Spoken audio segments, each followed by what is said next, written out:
السلام علیکم ورحمۃ اللہ وبرکاتہ نحمدہ ونصلی علی رسولہ الکریم اما بعد فاعوذ باللہ من الشیطان الرجیم بسم اللہ الرحمن الرحیم رب اشرح لی صدری ویسر لی امری واحلل عقدۃ من لسانی یفقہوا قولی ربنا زدنا علما اللہم فقہنا فی الدین آمین۔ 26واں پارہ سورۃ الاحقاف، مکی صورت ہے یہ۔ حامیم تنزیل الکتاب من اللہ العزیز الحکیم، ما خلقنا السماوات والارض وما بینہما الا بالحق واجل مسمی والذین کفروا عما انذروا معرضون۔ حامیم، اس کتاب کا نزول اللہ زبردست اور دانا کی طرف سے ہے۔ ہم نے زمین اور آسمان کو اور ان ساری چیزوں کو جو ان کے درمیان ہیں، سورج، چاند، ستارے، بادل اور جو کچھ بھی ہمیں نظر آتا ہے اور جو نظر نہیں آتا، سب جو ہے وہ برحق اور ایک مدت خاص کے یقین کے ساتھ پیدا کیا، مگر یہ کافر لوگ اس حقیقت سے منہ موڑے ہوئے ہیں جس سے انہیں خبردار کیا گیا ہے۔ اللہ سبحانہ وتعالیٰ نے یہ دنیا بے مقصد کھلونا نہیں بنائی کہ ہم یہاں پر صرف کھیل کھیل کر چلے جائیں، من مانی کام کرتے رہیں، بلکہ یہ کسی مقصد کے تحت بنی ہے۔ لیکن جو لوگ انکار کرنے والے ہیں، اس حقیقت سے منہ موڑے ہوئے ہیں اور اس کی طرف توجہ نہیں کرتے کہ اس کائنات کے بنانے جانے کا مقصد کیا ہے اور خود ان کی اپنی ذات کی تخلیق کا مقصد کیا ہے۔ اللہ تعالیٰ نے یہ سب کچھ انسانوں کو ایسے ہی نہیں دے دیا۔ قل ارأیتم ما تدعون من دون اللہ ارونی ماذا خلقوا من الارض ام لہم شرک فی السماوات۔ اے نبی صلی اللہ علیہ وسلم، ان سے کہیے کبھی تم نے آنکھیں کھول کر دیکھا بھی کہ وہ ہستیاں ہیں کیا جنہیں تم اللہ کو چھوڑ کر پکارتے ہو؟ ذرا مجھے دکھاؤ تو صحیح کہ زمین میں انہوں نے کیا پیدا کیا ہے، یا آسمانوں کی تخلیق و تدبیر میں ان کا کیا حصہ ہے۔ ایک یہ ہے کہ یہ سب کچھ اللہ نے بنایا ہے، ایک یہ ہے کہ دیوی دیوتا نے بنایا ہے۔ اگر دیوتا اور دیویوں نے بنایا ہے تو کسی ایک چیز کے بارے میں بتاؤ، کون سی چیز انہوں نے بنائی ہے، کس چیز کو وہ قائم رکھے ہوئے ہیں، کس چیز کا نظام وہ چلا رہے ہیں، اور ان میں سے کون سی چیز ایسی ہے کہ جو ان دیوتا دیویوں کے وجود کے بعد وجود میں آئی ہو۔ یہ سب کچھ تو ان سے پہلے سے وجود میں ہے، اور یہ بات تو عقل کو بالکل نہیں لگتی کہ جو خود کسی کے بنائے ہوئے ہیں وہ اپنے بننے سے پہلے کسی چیز کو بنا سکیں۔ ذرا مجھے دکھاؤ تو صحیح کہ زمین میں انہوں نے کیا پیدا کیا، یا آسمانوں اور تخلیق و تدبیر میں ان کا کیا حصہ ہے۔ اس سے پہلے آئی ہوئی کتاب یا علم کا کوئی بقیہ ان عقائد کے ثبوت میں تمہارے پاس ہو تو وہی لے آؤ اگر تم سچے ہو۔ آخر اس شخص سے زیادہ بہکا ہوا انسان اور کون ہوگا جو اللہ کو چھوڑ کر انہیں پکارے جو قیامت تک اسے جواب نہ دے سکیں۔ تو اگر انسان اللہ تعالیٰ کو پکارنے کے بجائے کسی اور کو پکارتا ہے، خصوصاً قبروں میں پڑے ہوئے مردوں کو، تو وہ سنتے تو نہیں ہیں، جواب کہاں سے دیں گے۔ فرمایا قیامت تک بھی پکارتے رہو تو تمہیں جواب نہیں دے سکتے، بلکہ وہ اس سے بے خبر ہیں کہ پکارنے والے ان کو پکار رہے ہیں۔ اور جب تمام انسان جمع کیے جائیں گے، اس وقت وہ اپنے پکارنے والوں کے دشمن اور ان کی عبادت کے منکر ہوں گے۔ قیامت کے دن وہ ان سے صاف انکار کر دیں گے۔ ان لوگوں کو جب ہماری صاف صاف آیات سنائی جاتی ہیں اور حق ان کے سامنے آ جاتا ہے تو یہ کافر لوگ اس کے متعلق کہتے ہیں کہ یہ تو کھلا جادو ہے۔ کیا ان کا کہنا یہ ہے کہ رسول اس سے خود گھڑ لایا ہے؟ ان سے کہو اگر میں نے اسے خود گھڑ لیا ہے تو تم مجھے اللہ کی پکڑ سے کچھ بھی نہ بچا سکو گے۔ جو باتیں تم بناتے ہو اللہ انہیں خوب جانتا ہے۔ میرے اور تمہارے درمیان وہی گواہی دینے کے لیے کافی ہے، وہ بڑا درگزر کرنے والا اور رحیم ہے۔ ان سے کہو میں کوئی نرالا رسول تو نہیں ہوں، یعنی مجھ سے پہلے بھی رسول آتے رہے۔ میں نہیں جانتا کہ کل تمہارے ساتھ کیا ہونا ہے اور میرے ساتھ کیا، میں تو صرف اس وحی کی پیروی کرتا ہوں جو میرے پاس بھیجی جاتی ہے، اور میں ایک صاف صاف خبردار کر دینے والے کے سوا اور کچھ نہیں ہوں۔ اے نبی صلی اللہ علیہ وسلم، ان سے کہیے کبھی تم نے سوچا بھی اگر یہ کلام اللہ ہی کی طرف سے ہوا اور تم نے اس کا انکار کر دیا تو تمہارا کیا انجام ہوگا؟ اور اس جیسے ایک کلام پر تو بنی اسرائیل کا ایک گواہ شہادت بھی دے چکا ہے اور ایمان لے آیا ہے، اور تم اپنے گھمنڈ میں پڑے رہے۔ یہاں عبداللہ بن سلام کی طرف اشارہ ہے۔ اللہ ایسے ظالموں کو ہدایت نہیں دیا کرتا جو جان بوجھ کر سب کچھ سمجھتے ہوئے پھر انکار کریں۔ وقال الذین کفروا للذین آمنوا لو کان خیرا ما سبقونا الیہ۔ جن لوگوں نے ماننے سے انکار کر دیا وہ ایمان لانے والوں کے متعلق کہتے ہیں کہ اگر اس کتاب کو مان لینا کوئی اچھا کام ہوتا تو یہ لوگ اس معاملے میں ہم سے سبقت نہ لے جا سکتے تھے۔ چونکہ انہوں نے اس سے ہدایت نہ پائی، اس لیے اب یہ ضرور کہیں گے کہ یہ تو پرانا جھوٹ ہے، حالانکہ اس سے پہلے موسیٰ کی کتاب رہنما اور رحمت بن کر آ چکی ہے، اور یہ کتاب اس کی تصدیق کرنے والی زبان عربی میں آئی ہے تاکہ ظالموں کو متنبع کر دے اور نیک روش اختیار کرنے والوں کو بشارت دے دے۔ ان الذین قالوا ربنا اللہ ثم استقاموا فلا خوف علیہم ولا هم یحزنون۔ جن لوگوں نے کہہ دیا کہ اللہ ہی ہمارا رب ہے، پھر اس پر جم گئے، انہوں نے استقامت اختیار کی، ان کے لیے نہ کوئی خوف ہے اور نہ وہ غمگین ہوں گے۔ ایسے سب لوگ جنت میں جانے والے ہیں جہاں وہ ہمیشہ رہیں گے اپنے ان اعمال کے بدلے جو وہ دنیا میں کرتے رہے ہیں۔ اگر ہم خوف اور غم سے بچنا چاہتے ہیں تو ہمیں اللہ تعالیٰ پر ایمان لا کر استقامت اختیار کرنی ہوگی، اس دین کے راستے پر، حق کے راستے پر جم جانا ہوگا، خواہ کیسی بھی مخالفتیں سامنے کیوں نہ آ رہی ہوں۔ حدیث میں آتا ہے، صحیح بخاری کی حدیث ہے، بے شک اللہ کے نزدیک سب سے زیادہ پسندیدہ عمل وہ ہے جسے ہمیشہ کیا جائے، خواہ وہ کام ہی کیوں نہ ہو۔ لیکن کبھی ایک وقت میں بہت کچھ کر لینا اور پھر دوسرے وقت میں چھوڑ دینا، پھر کسی وقت دوبارہ شروع کر دینا، تو زندگی میں اتنے زیادہ اتار چڑھاؤ نہیں ہونے چاہیے۔ نیکی کے کام کو مستقل مزاج کے ساتھ کرنا جنت میں لے جانے کا باعث ہے، کیونکہ اللہ تعالیٰ کا پسندیدہ کام ہے۔ آپ صلی اللہ علیہ وسلم کو دین میں سب سے زیادہ پسندیدہ وہی عمل تھا جس کے کرنے والے کو اس پر دوام ہو۔ پھر اسی طرح اللہ پر ایمان لانے کے بعد یہ سب سے اہم کام ہے، ان الذین قالوا ربنا اللہ ثم استقاموا۔ سفیان ثقفی سے مروی ہے کہ ایک شخص نے عرض کیا، یا رسول اللہ صلی اللہ علیہ وسلم، مجھے اسلام کے حوالے سے کوئی ایسا حکم دیجئے کہ مجھے آپ کے بعد کسی سے کچھ پوچھنے کی ضرورت ہی نہ رہے۔ آپ صلی اللہ علیہ وسلم نے فرمایا، پہلے اقرار کرو کہ میں اللہ پر ایمان لایا، پھر اس پر ہمیشہ ثابت قدم رہو۔ اس نے عرض کیا، میں کس چیز سے بچوں اس پر؟ آپ صلی اللہ علیہ وسلم نے اپنی زبان کی طرف اشارہ کیا۔ یہ مسند احمد کی روایت ہے۔ تو اس سے یہ پتہ چلتا ہے کہ آپ صلی اللہ علیہ وسلم نے اس کو ایمان لانے کے بعد جو پہلا کام کرنے کو بتا دیا وہ کیا تھا؟ ایمان پر استقامت۔ سلسلہ الصحیحہ کی حدیث ہے، آپ صلی اللہ علیہ وسلم نے فرمایا، ثابت قدم رہو اور چاہیے کہ تم اپنا اخلاق اچھا کرو۔ تو نیکیوں میں سب ثابت قدمی اور دوام اختیار کرو، لیکن اس کے ساتھ ساتھ اپنے اخلاق کو بہترین بناؤ، کیونکہ جب تک اخلاق اچھا نہ ہو، جب تک زبان کی حفاظت نہ ہو، استقامت نہیں آ سکتی، اور استقامت کے لیے زبان کی درستگی ضروری ہے۔ زبان کا غلط استعمال انسان کو حق سے پھیر دیتا ہے۔ رسول اللہ صلی اللہ علیہ وسلم نے فرمایا، کسی آدمی کا ایمان سیدھا نہیں ہوتا یہاں تک کہ اس کا دل درست ہو جائے، اور اس کا دل درست نہیں ہوتا یہاں تک کہ اس کی زبان درست ہو جائے۔ یہ بھی مسند احمد کی روایت ہے۔ تو اگر کسی کی زبان ہی درست نہیں تو پھر کیا ہوگا؟ دل درست نہیں ہوگا۔ اور اب اس کو آپ اپنے اوپر لے کر دیکھیں کہ اگر آپ کسی کے ساتھ زیادتی کریں، کسی کو ڈانٹ ڈپٹ دیں، یا اس کے لیے ناروا بات منہ سے نکالیں، یا شیخی بگاڑیں، یا کوئی ایسا کام یا بات کہیں جو نازیبا ہو، کسی کا مذاق اڑائیں، یا کسی بھی طرح کسی کو ستائیں، اس کے بعد آپ کے اپنے دل کی حالت کیا ہوتی ہے؟ دل درست نہیں رہتا، اور جب دل درست نہیں ہوتا تو پھر کیا اچھے اچھے نیکی کے کام کرنے کو دل چاہتا ہے؟ سوچ میں شیطان کی دخل اندازی بڑھ جاتی ہے۔ اس طرح جو آپ کر رہے ہوتے ہیں، پیدا شدہ ذہنی خرابی سے آپ کے سارے معمول میں بھی خلل واقع ہونے لگتا ہے۔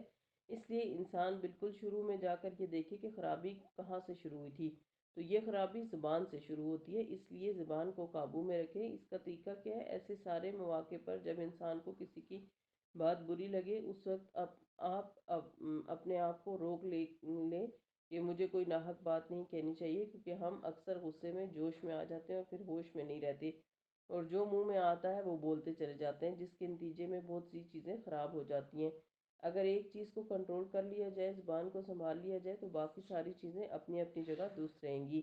وَوَصَّيْنَا الْإِنسَانَ بِوَالِدَيْهِ إِحْسَانًا حَمَلَتْهُ أُمُّهُ كُرْهًا وَوَضَعَتْهُ كُرْهًا وَحَمْلُهُ وَفِصَالُهُ 30 شهرًا حتى إذا بلغ أشده وبلغ 40 سنة قال ربي أوزعني أن أشكر نعمتك التي أنعمت علي وعلى والدي وأن أعمل صالحا ترضاه وأصلح لي في ذريتي إني تبت إليك وإني من المسلمين۔ ہم نے انسان کو ہدایت کی کہ وہ اپنے والدین کے ساتھ نیک برتاؤ کرے۔ اس کی ماں نے مشقت اٹھا کر اسے پیٹ میں رکھا اور مشقت اٹھا کر ہی اسے جنم دیا، اور اس کے حمل اور دودھ چھڑانے میں 30 مہینے لگ گئے، یہاں تک کہ جب وہ اپنی پوری طاقت کو پہنچا اور 40 سال کا ہو گیا تو اس نے کہا کہ اے میرے رب، مجھے توفیق دے کہ میں تیری ان نعمتوں کا شکر ادا کروں جو تو نے مجھے اور میرے والدین کو عطا فرمائی، اور ایسا نیک عمل کروں جس سے تو راضی ہو جائے، اور میری اولاد کو بھی نیک بنا کر مجھے سکھ دے۔ میں تیرے حضور توبہ کرتا ہوں اور تابع فرمان مسلم بندوں میں سے ہوں۔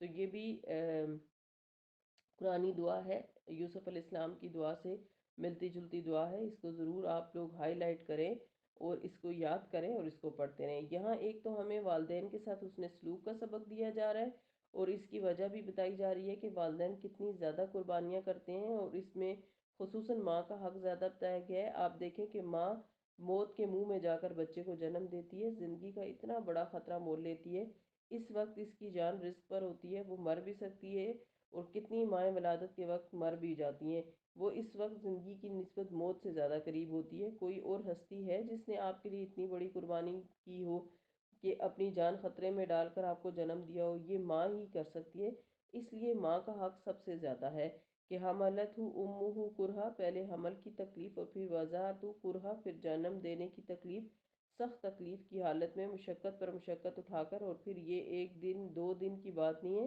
بعض تکلیفیں ہوتی ہیں کہ ایک دن ہوئی دوسرے دن ختم، یہ مسلسل 9 مہینے تک کوئی نہ کوئی تکلیف جاری رہتی ہے، ہاں وہ بوجھ اٹھانے کی ہو یا نفسیاتی یا ذہنی طور پر یا تھکاوٹ کے اعتبار سے ایک تکلیف دہ صورتحال ہوتی ہے۔ پھر جب بچہ پیدا ہو چکا ہے تو ایک بوجھ ہٹتا ہے اور ایک تکلیف ہٹتی ہے، دوسری شروع ہو جاتی ہے، اس کا دودھ پلانا اور راتوں کو جاگنا، اس کو نہلانا دلانا، صاف ستھرا رکھنا، اس کے علاوہ بچے کے دیگر بے شمار کام، جس کی وجہ سے ماں کی اپنی زندگی اپنی مرضی کوئی نہیں رہتی۔ بچوں کے بغیر ہم اپنی مرضی کے مالک ہوتے ہیں، لیکن جب بچے پیدا ہو جاتے ہیں تو پھر بچوں کی مرضی پر چلنا پڑتا ہے، اور اس میں انسان فرار حاصل نہیں کر سکتا، اس لیے ماں کے حق کو یہاں پر زیادہ وضاحت سے بیان کیا گیا ہے۔ ابو ہریرہ رضی اللہ عنہ نے بیان کیا ہے، ایک صحابی رسول اللہ صلی اللہ علیہ وسلم کی خدمت میں حاضر ہوئے اور عرض کیا کہ یا رسول اللہ، میرے اچھے سلوک کا سب سے زیادہ حقدار کون ہے؟ فرمایا تمہاری ماں۔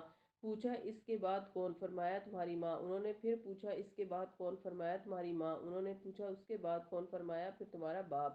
یہ صحیح بخاری کی حدیث ہے۔ ابو ہریرہ کی یہ جو روایت ہے، اس سے ہمیں کیا پتہ چلتا ہے کہ اگرچہ باپ کا بھی حق ہے، لیکن ماں کا 3 گنا کے بعد یعنی باپ کا حق ہے۔ حقیقت یہ کہ ہم کبھی بھی والدین کا بدلہ نہیں چکا سکتے۔ اگر ہم میں سے کوئی یہ کہے کہ میں نے اتنا ان پر خرچ کر دیا ہے، انہیں یہ سہولتیں زندگی میں دی ہیں، تو اب میں نے اپنا فرض پورا کر دیا، تو نہیں، ایسا نہیں ہو سکتا۔ رسول اللہ صلی اللہ علیہ وسلم نے فرمایا، بیٹا اپنے والد کے احسانات کا بدلہ نہیں چکا سکتا سوائے اس کے کہ وہ اسے غلام پائے پھر خرید کر آزاد کر دے۔ سنن نبی داؤد کی روایت ہے۔ اولاد اس درجے کی قربانی کرے تو کہا جا سکتا ہے، ورنہ نہیں۔ والدین کے ساتھ اچھا سلوک کرنے کے لیے زندگی میں انسان جو بھی حیثیت توفیق اور استطاعت کے مطابق کر سکتا ہے کرے، لیکن یہ حق مر کر بھی ختم نہیں ہوتا۔ اگر والدین فوت ہو جائیں تو ان کے لیے دعائیں کرنی چاہیے۔ رسول اللہ صلی اللہ علیہ وسلم نے فرمایا، یقیناً اللہ عز و جل جنت میں ایک نیک آدمی کے درجات کو بلند کرتا ہے تو وہ پوچھتا ہے کہ اے میرے رب، میرے لیے یہ درجات کہاں سے؟ اللہ فرماتا ہے کہ تیرے حق میں تیری اولاد کے استغفار کی برکت سے۔ مسند احمد کی روایت ہے کہ وہ تمہارے لیے بھی بخشش کی دعا مانگتی ہے، اور سب سے بہترین دعا جو ہم بھول ہی نہیں سکتے وہ نماز کے آخر میں مانگنے جانے والی دعا ہے، ربنا اغفر لی ولوالدی وللمؤمنین یوم یقوم الحساب۔ لیکن جو بچے نماز ہی نہیں پڑھتے، ان کے والدین اس دعا سے محروم ہیں، اور پھر یہی والدین اپنی اولاد کے لیے کیا دعائیں کرتے ہیں؟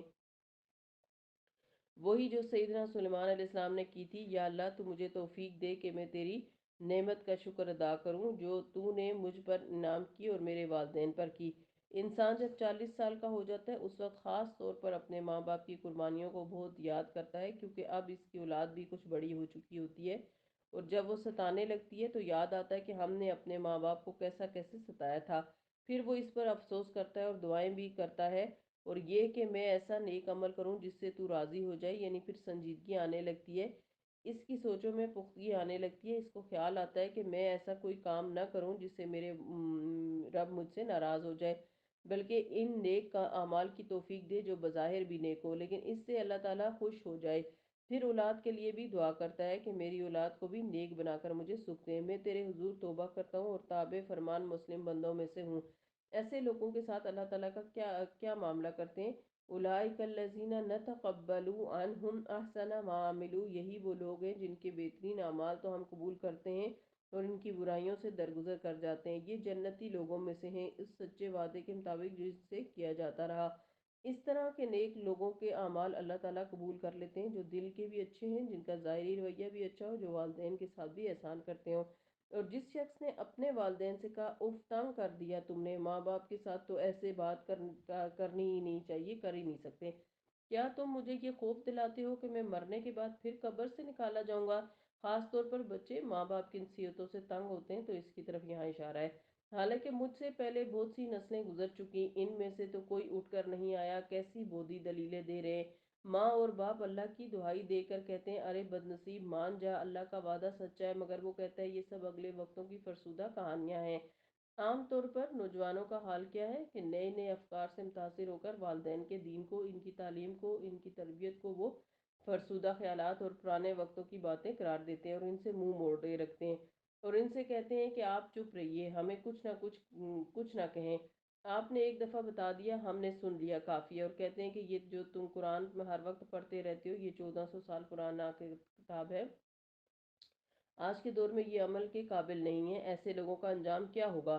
فرمایا یہ وہ لوگ ہیں جن پر عذاب کا فیصلہ چشمہ ہو چکا ہے، ان سے پہلے جنوں اور انسانوں کے جو ٹولے اس کماش کے ہو گزرے ہیں انہی میں سے یہ بھی شامل ہوں گے، بے شک یہ گھاٹے میں رہ جانے والے لوگ ہیں، دونوں گروہوں میں سے ہر ایک کے درجے ان کے اعمال کے لحاظ سے ہیں، تاکہ اللہ ان کے لیے کے کیے کا پورا پورا بدلہ انہیں دے، ان پر ہرگز ظلم نہ کیا جائے۔ پھر جب یہ کافر آگ کے سامنے لا کھڑے کیے جائیں گے تو ان سے کہا جائے گا کہ تم اپنے حصے کی نعمتیں اپنی دنیا کی زندگی میں ختم کر چکے اور ان کا لطف تم نے اٹھا لیا، اب جو تکبر تم زمین میں کسی حق کے بغیر کرتے رہے اور جو نافرمانیاں تم نے کی، ان کی پاداش میں آج تمہیں ذلت کا عذاب دیا جائے گا، کیونکہ دنیا میں انہوں نے اپنے آپ کو بڑی چیز سمجھا تھا، تکبر کیا تھا، جس کے نتیجے میں انہیں ذلت ہوئی۔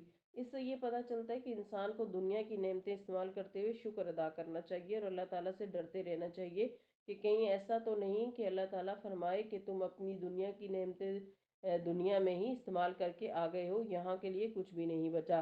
عبد الرحمن بن عوف کے پاس کھانا لایا گیا، وہ روزے سے تھے، تو انہوں نے کہا مصعب بن عمیر شہید کیے گئے، وہ مجھ سے بہتر تھے، انہیں جس چادر کا کفن دیا گیا اس سے ان کا سر چھپاتے تو ان کا پاؤں کھل جاتا، اور اگر ان کے پاؤں چھپاتے تو ان کا سر کھل جاتا، تو تم دیکھ رہے ہو ہمارے لیے دنیا کو شادہ کر دی گئی ہے، ہمیں تو یہ ڈر ہے کہ کہیں یہی ہماری نیکیوں کا بدلہ نہ ہو جو اس دنیا میں ہمیں جلدی دیا جا رہا ہے۔ اس کے بعد آپ رو پڑے یہاں تک کہ کھانا چھوڑ دیا، یہ صحیح بخاری کی روایت ہے۔ وہ دنیا کی نعمتیں سامنے آنے پر حد سے زیادہ خوش نہیں ہوتے تھے، بلکہ روتے تھے کہیں قیامت کے اجر میں کمی نہ ہو جائے۔ وَاذْكُرْ أَخَا عَادٍ إِذْ أَنذَرَ قَوْمَهُ بِالْأَحْقَافِ وَقَدْ خَلَتِ النُّذُرُ مِنْ بَيْنِ يَدَيْهِ مِنْ خَلْفِهِ أَلَّا تَعْبُدُوا إِلَّا اللَّهَ إِنِّي أَخَافُ عَلَيْكُمْ عَذَابَ يَوْمٍ عَظِيمٍ۔ ذرا انہیں عاد کے بھائی ہود کا قصہ سناؤ، جبکہ اس نے آکاف میں اپنی قوم کو خبردار کیا تھا، یعنی ٹیلوں والی زمین پر۔ آقاف حقف کی جمع ہے، مطلب ریت کا لمبا ٹیلا، یہ اس علاقے کی بات ہے جہاں سیدنا حود علیہ السلام کی قوم عاد آباد تھی، وہاں ریت کے بڑے بڑے ٹیلے اور پہاڑ وغیرہ تھے، اور یہ جگہ حضر موت کی طرف ہے، اسی مناسبت سے پھر یہ اصحاب احقاف بن گئے، اور ایسے خبردار کرنے والے ان سے پہلے بھی گزر چکے تھے اور اس کے بعد بھی آتے رہے کہ اللہ کے سوا کسی کی بندگی نہ کرو، مجھے تمہارے حق میں ایک بڑے ہولناک دن کے عذاب کا اندیشہ ہے۔ انہوں نے کہا کیا تو اس لیے آیا ہے کہ ہمیں بہکا کر ہمارے معبودوں سے برگشتہ کر دے؟ اچھا تو لے آ اپنا وہ عذاب جس سے تو ہمیں ڈراتا ہے، اگر واقعی تو سچا ہے۔ اس نے کہا اس کا علم تو اللہ کو ہے، میں صرف وہ پیغام تمہیں پہنچا رہا ہوں جسے دے کے مجھے بھیجا گیا ہے، مگر میں دیکھ رہا ہوں کہ تم لوگ جہالت برت رہے ہو۔ پھر جب انہوں نے اس عذاب کو اپنی وادیوں کی طرف آتے دیکھا تو کہنے لگے یہ بادل ہے جو ہم کو سیراب کرے گا، نہیں بلکہ یہ وہ چیز ہے جس کے لیے تم جلدی مچا رہے تھے، یہ ہوا کا طوفان ہے جس میں دردناک عذاب چلا آ رہا ہے، اپنے رب کے حکم سے ہر چیز کو تباہ کر ڈالے گا۔ آخر ان کا حال یہ ہوا کہ ان کے رہنے کی جگہ کے سوا وہاں کچھ نظر نہ آتا تھا۔ اس طرح ہم مجرموں کو بدلہ دیا کرتے ہیں، انہیں ہم نے وہ کچھ دیا جو تم لوگوں کو نہیں دیا، ہم نے انہیں کان، آنکھیں اور دل سب کچھ دے رکھے تھے، مگر ان کی آنکھیں اور ان کے دل اور ان کے کسی کام نہ آئے، کیونکہ وہ اللہ کی آیات کا انکار کرتے تھے اور اس چیز کے پھیر میں آ گئے جس کا وہ مذاق اڑاتے تھے۔ یہاں اس قوم کا پورا نقشہ کھینچ کر رکھ دیا گیا ہے کہ کس طرح اس کے اوپر عذاب آیا۔ بظاہر اگر آندھی بھی چلتی تو ان کے اوپر اثر نہ ہوتا، اگر بارش طوفان وغیرہ ہوتا تو یہ اپنے گھروں میں جا چھپتے، لیکن پھر بھی انہیں اللہ کے عذاب سے کوئی چیز بچا نہ سکی۔ اسی چیز کا یہاں ذکر کیا جا رہا ہے۔ اب یہاں پر اللہ کا عذاب کس شکل میں آیا؟ ان پر ایک بادل بھیجا گیا۔ ہم پر بھی بادل آتے ہیں، بادل دیکھ کر ہم سب بڑے خوش ہوتے ہیں کہ یہ بھی بڑے خوش ہو گئے، اور انہوں نے کہا کہ ہم پر بارش برسے گی، گرمی تھی اب موسم ٹھنڈا ہو جائے گا۔ لیکن کیا ہوا؟ آگ برسنے لگی۔ اسی لیے ہم دیکھتے ہیں کہ نبی صلی اللہ علیہ وسلم اچانک عذاب کے آنے سے بہت ڈرتے تھے، اسی لیے کھل کر ہنستے نہیں تھے۔ جب آپ صلی اللہ علیہ وسلم بادل آتا ہوا دیکھتے یا تیز ہوا چلتی تو گھبراہٹ اور خوف سے آپ صلی اللہ علیہ وسلم کا چہرہ مبارک پہچان لیا جاتا۔ بادلوں کے آنے پر آپ صلی اللہ علیہ وسلم ڈر جاتے۔ سنن نبی داؤد کی روایت ہے، نبی صلی اللہ علیہ وسلم کی زوجہ عائشہ رضی اللہ عنہا نے بیان کیا کہ میں نے نبی صلی اللہ علیہ وسلم کو کبھی اس طرح کھل کر ہنستے نہیں دیکھا کہ آپ کے حلق کا کوا نظر آ جائے، بلکہ آپ تبسم فرمایا کرتے تھے، اور جب بھی آپ بادل یا ہوا دیکھتے تو گھبراہٹ اور اللہ کا خوف سے آپ کے چہرہ مبارک پہچان لیا جاتا۔ میں نے آپ صلی اللہ علیہ وسلم سے عرض کیا، یا رسول اللہ، جب لوگ بادل دیکھتے ہیں تو خوش ہوتے ہیں، یہ امید رکھتے ہیں کہ اس سے بارش برسے گی، لیکن اس کے برخلاف آپ کو میں دیکھتی ہوں کہ آپ بادل دیکھتے ہی تو ناگواری کا اثر آپ کے چہرے سے پہچان لیا جاتا ہے۔ آپ صلی اللہ علیہ وسلم نے فرمایا، اے عائشہ، مجھے یہ چیز بے خوف نہیں کرتی کہ اس میں عذاب نہ ہو۔ ایک قوم عاد ہے، ہوا کے ساتھ عذاب دی گئی تھی، انہوں نے جب عذاب دیکھا تو بولے، ھذا عارض ممطرنا، یہ تو بادل ہے جو ہم پر برسے گا۔ اور اسی کا یہاں ذکر ہے۔ نبی صلی اللہ علیہ وسلم تیز آندھی اور تیز ہوا کے چلنے اور بادلوں کے آنے پر پریشان ہو جایا کرتے تھے اور یہ دعا مانگا کرتے تھے، اللہم انی اعوذ بک خیرہا و خیر ما فیہا و اعوذ بک من شرہا و شر ما فیہا۔ یہ دعا یاد کر لیں اور جب بھی تیز ہوا چلے یہ دعا پڑھ لیا کرے، چاہے بادل برسیں یا ہوائیں چلے، اللہ سبحانہ وتعالی ہمیں ہر طرح کے عذاب سے محفوظ رکھیں گے۔ وَلَقَدْ أَهْلَكْنَا مَا حَوْلَكُم مِّنَ الْقُرَىٰ وَصَرَّفْنَا الْآيَاتِ لَعَلَّهُمْ يَرْجِعُونَ، تمہارے گرد و پیش کے علاقوں میں بہت سی بستیوں کو ہم ہلاک کر چکے ہیں، ہم نے اپنی آیات بھیج کر بار بار طرح طرح سے ان کو سمجھایا، شاید کہ وہ باز آ جائیں۔ پھر کیوں نہ ان ہستیوں نے ان کی مدد کی جنہیں اللہ کو چھوڑ کر انہوں نے تقرب اللہ کا ذریعہ سمجھتے ہوئے معبود بنا لیا تھا، بلکہ وہ تو ان سے کھو گئے تھے، اور یہ تھا ان کے جھوٹ اور ان کے بناوٹی عقیدوں کا انجام جو انہوں نے گھڑ رکھے تھے۔ عذاب کے آنے پر جن بتوں اور دیویوں اور دیوتاؤں سے توقع رکھتے تھے ان کی مدد کریں گے، وہ سب خود بیچ میں رل گئے۔ جب زلزلے آئے، بستیاں زمین میں دھسیں تو وہ بت کہاں گئے؟ ساتھ ہی گئے۔ اور پھر کیا ہوا؟ ہزاروں سال بعد کچھ ایسی جگہوں کو کھود کر لوگوں نے دوبارہ بت نکال کر باہر رکھ دیے، اور ان سے عبرت حاصل کرنے کے بجائے انہیں اپنا ہیریٹیج یعنی ورثہ قرار دے دیا۔ اور وہ واقعہ بھی قابل ذکر ہے جب ہم نے جنوں کے ایک گروہ کو تمہاری طرف لے آئے تھے تاکہ قرآن سنیں، یہ طائف سے واپسی کا موقع تھا۔ نبی صلی اللہ علیہ وسلم پر مکہ میں آہستہ آہستہ حالات بہت تنگ ہو گئے تھے، یہاں تک کہ ایک وقت آیا کہ آپ صلی اللہ علیہ وسلم کو ایک گھاٹی میں محصور کر دیا گیا، بند کر دیا گیا۔ آپ صلی اللہ علیہ وسلم کے ساتھ اور ایمان والے بھی تھے۔ جب اس گھاٹی سے نکلے تو سیدہ خدیجہ رضی اللہ عنہا کا انتقال ہو گیا، اور ابو طالب کا بھی انتقال ہو گیا جو آپ صلی اللہ علیہ وسلم کے چچا تھے، اور مکہ میں آپ صلی اللہ علیہ وسلم کی ہر طرح کی حمایت ختم ہو گئی تھی۔ آپ صلی اللہ علیہ وسلم نے مکہ والوں کو پیغام پہنچا دیا تھا، اس کے بعد ایسا لگتا تھا اب کوئی بھی نہیں مانے گا۔ آپ صلی اللہ علیہ وسلم نے سوچا کسی اور بستی والوں کی طرف جا کر انہیں پیغام پہنچایا جائے، اس لیے آپ صلی اللہ علیہ وسلم طائف کی طرف تشریف لے گئے۔ وہاں لوگوں نے جو حال آپ صلی اللہ علیہ وسلم کا کیا، پتھر مارے اور سخت قسم کی ذہنی اور جسمانی اذیت دی، بہرحال اللہ نے رحم کیا اور آپ صلی اللہ علیہ وسلم زخمی حالت میں وہاں سے واپس آ رہے تھے۔ جب آپ صلی اللہ علیہ وسلم نخلا کے مقام پر پہنچے، وہاں آپ صلی اللہ علیہ وسلم فجر کی نماز میں تلاوت کر رہے تھے کہ جنوں کے ایک گروہ کا ادھر سے گزر ہوا۔ جنوں کا گروہ یہاں سے کیوں گزرا تھا؟ اس کے بارے میں آتا ہے کہ جنات جب آسمان پر جاتے اور ان کے اوپر شعلے برستے تو وہ ابلیس کے پاس آتے، اس کو حال بتاتے، اس نے پوری زمین کے اوپر جنات بکھیر دیے کہ جا کر خبر لے کر آئیں کہ آخر ایسا کون سا واقعہ ہوا ہے جس کی وجہ سے اب آسمانوں پر جانا بند ہو گیا ہے۔ تو انہیں گروہوں میں سے ایک گروہ نے نبی صلی اللہ علیہ وسلم کو قرآن سنتے ہوئے پایا، اور جب قرآن سنا تو حیران ہو گئے۔ ہم بھی سنتے ہیں، ذرا ان کا ایمان دیکھیے۔ اور وہ واقعہ بھی قابل ذکر ہے جب ہم جنوں کے ایک گروہ کو تمہاری طرف لے آئے تھے تاکہ قرآن سنیں، یعنی اللہ تعالیٰ خود انہیں اس طرف لے آیا، ان کے اندر خیر تھی۔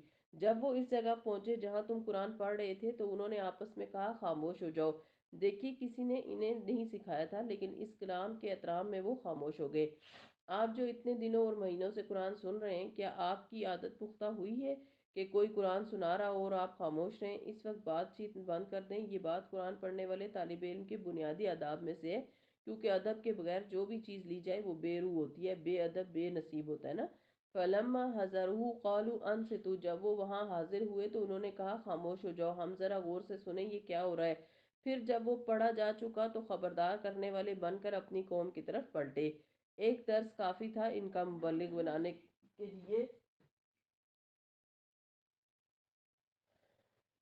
کوئی لمبی چوڑی ٹریننگ نہیں دی گئی، کچھ بہت باتیں نہیں کی گئی تھی۔ اصل بات یہ تھی کہ جو انہوں نے سنا تھا وہ ان کے دل پر اتر گیا۔ جب بات دل پر اتر جائے تو جو دل میں ہوا ہو اسے پھر کسی سے شیئر کرنا کچھ بھی مشکل نہیں ہوتا۔ اس لیے انسانوں کو خود بخود الفاظ مل جاتے ہیں، پھر وہ واپس اپنی قوم کی طرف جا کر مبلغ بن کے ڈرانے والے بن گئے۔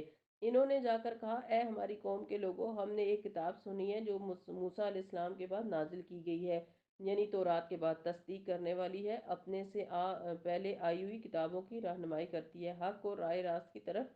اے ہماری قوم کے لوگوں، اللہ کی طرف بلانے والے کی دعوت قبول کرو اور اس پر ایمان لے آؤ۔ اللہ تمہارے گناہوں سے درگزر فرمائے گا اور تمہیں عذاب علیم سے بچا دے گا۔ اور جو کوئی اللہ کے داعی کی بات نہ مانے، وہ نہ زمین میں خود کوئی بلبوتا رکھتا ہے کہ اللہ کو زج کر دے، اور نہ اس کے کوئی حامی اور سرپرست ہیں کہ اللہ سے اس کو بچا لے۔ ایسے لوگ کھلی گمراہی میں پڑے ہوئے ہیں۔ اور کیا ان لوگوں کو سجائی نہیں دیتا کہ جس اللہ نے یہ زمین اور آسمان پیدا کیے ہیں اور انہیں بناتے ہوئے جو نہ تھکا، وہ ضرور اس پر قادر ہے کہ مردوں کو جلا اٹھائے؟ کیوں نہیں، یقیناً وہ ہر چیز کی قدرت رکھتا ہے۔ جس روز یہ کافر آگ کے سامنے لائے جائیں گے، اس وقت ان سے پوچھا جائے گا، کیا یہ حق نہیں ہے؟ یہ کہیں گے، ہاں ہمارے رب کی قسم یہ واقعی حق ہے۔ اللہ فرمائے گا، اچھا تو اب مزہ چکھو اپنے انکار کی پاداش میں، جو کچھ تم کرتے رہے ہو۔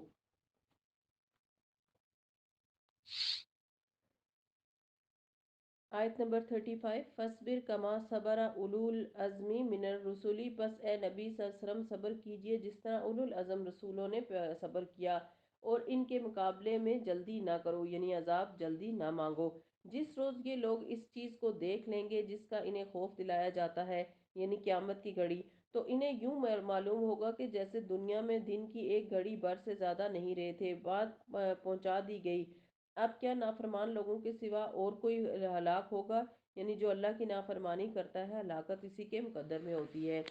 لیکن یہاں جو سیکھنے کی بات ہے وہ یہ ہے کہ انسان کو اللہ تعالیٰ کے راستے میں صبر سے کام لینے کی ضرورت ہوتی ہے۔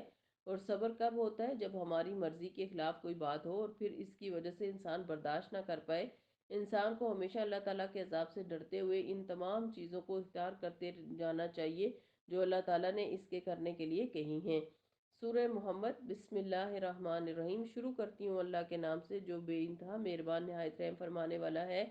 الذین کفروا وصدوا عن سبیل اللہ اضل اعمالهم والذین آمنوا وعملوا الصالحات وآمنوا بما نزل على محمد وهو الحق من ربهم غفر عنهم سیئات واصلح بالهم۔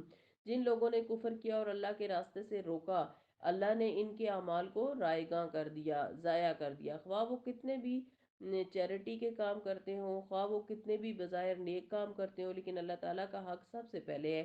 تو جو اللہ تعالیٰ کے حق کو نہ دے یا کسی کو ادا نہ کرنے دے، وہ سب سے بڑا مجرم ہے۔ اللہ تعالیٰ کے راستے سے روکنے سے کیا مراد ہے؟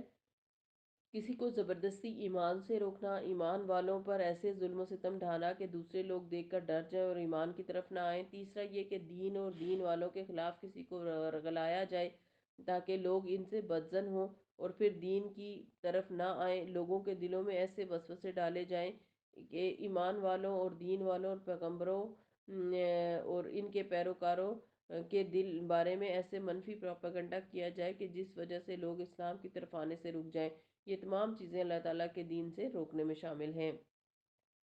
وَصَدُّوا عَن سَبِيلِ اللَّهِ أَضَلَّ أَعْمَالَهُمْ، اللہ نے ان کے اعمال یعنی ان کی کوششیں یا پھر ان کی روایتی دینداری کے کام سب ضائع کر دیے۔ اس کے برعکس وَالَّذِينَ آمَنُوا وَعَمِلُوا الصَّالِحَاتِ، وہ لوگ جو ایمان لائے اور جنہوں نے نیک عمل کیے اور جس چیز کو مان لیا، اس چیز کو مان لیا جو محمد صلی اللہ علیہ وسلم پر نازل ہوئی ہے اور وہ سراسر حق ہے ان کے رب کی طرف سے، اللہ نے ان کی برائیاں ان سے دور کر دی، یعنی جیسا عمل ویسی جزا۔